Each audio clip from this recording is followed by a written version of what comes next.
La pensée du jour du top chrétien. Par Samuel Foucard. Mardi 20 avril 2010. Quand le pardonné devient celui qui pardonne. Alors le maître fit appeler ce serviteur, et lui dit, « Méchant serviteur, je t'avais remis en entier ta dette, parce que tu m'en avais supplié. Ne devais-tu pas aussi avoir pitié de ton compagnon, comme j'ai eu pitié de toi ?»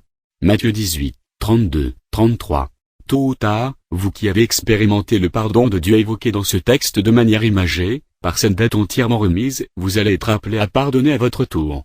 Quel test vous allez passer là? Ce récit évangélique est des plus importants de tous.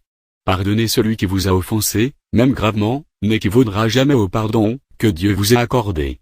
La réaction de ce mauvais serviteur peut-elle vous surprendre?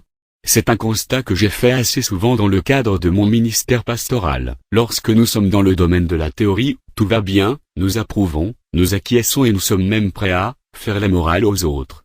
Puis vient la dure réalité du terrain. Vous êtes sur ce terrain-là aujourd'hui, celui du réalisme, de la souffrance, de l'offense et de la blessure, du brisement intérieur, de la trahison, que les autres vous ont infligé. Qu'allez-vous faire? Comment allez-vous réagir? Comment avez-vous réagi? L'heure n'est plus à la théorie. Allez-vous pardonner, remettre la dette à l'autre, décider de transcender votre première impression, crucifier votre tentation de rendre coup pour coup? Je vous le souhaite, mais je sais que ce n'est pas facile. La réalité de l'existence vient souvent buter sur les vérités évangéliques, mais ce sont toujours ces dernières qui auront raison de nos réalités. Alors entrez dans le pardon, décidez le pardon, choisissez le pardon, sans pour autant recommencer les mêmes erreurs, et reprendre le chemin des mêmes fréquentations. Le pardon est courageux, mais il est aussi intelligent.